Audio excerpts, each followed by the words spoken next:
આગળ વાત કરીએ મહેસાણાના નાગલપુર કોલેજની એક યુવતી પર એસિડ હુમલો કરવામાં આવ્યો। કોલેજ કેમ્પસમાં જ યુવકે યુવતી પર એસિડ વડે હુમલો કર્યો। ગંભીર રીતે યુવતી દાઝી જતા તેને હોસ્પિટલ ખસેડવામાં આવી, જ્યારે કોલેજ કેમ્પસમાં અન્ય વિદ્યાર્થીઓએ એસિડથી હુમલો કરનારા યુવકને ઝડપી પોલીસના હવાલે કર્યો। ઉશ્કેરાયેલા વિદ્યાર્થીઓએ આ આરોપી યુવકનું બાઇક સળગાવ્યું હતું। પોલીસે આ આરોપી યુવકની ધરપકડ કરી વધુ તપાસ હાથ ધરી છે।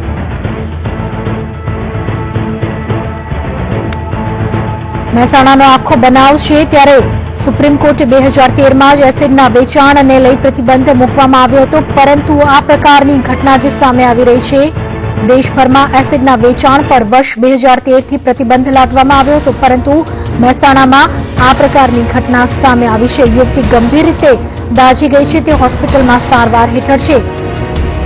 કયા કારણોસર આ યુવકે તેના ઉપર હુમલો કર્યો તે હજી જાણી શકાયું નથી। સુપ્રીમ કોર્ટે નિયમ જાહેર કર્યો છે કે પ્રોવિઝન સ્ટોર કે છૂટક વેપારીઓ એસિડનું વેચાણ નહીં કરી શકે, અને આ નિર્ણય લેવા પાછળનું જે કારણ છે, 2013માં બિહારમાં એસિડ એટેકની જે ઘટના બની હતી, ત્યારબાદ સુપ્રીમ કોર્ટે આખા બનાવની ગંભીરતાને ધ્યાનમાં રાખી આ પ્રકારનો નિર્ણય કર્યો હતો અને પીડિતાને વળતર ચૂકવવાનો સરકારને આદેશ પણ તે દરમિયાન કર્યો હતો।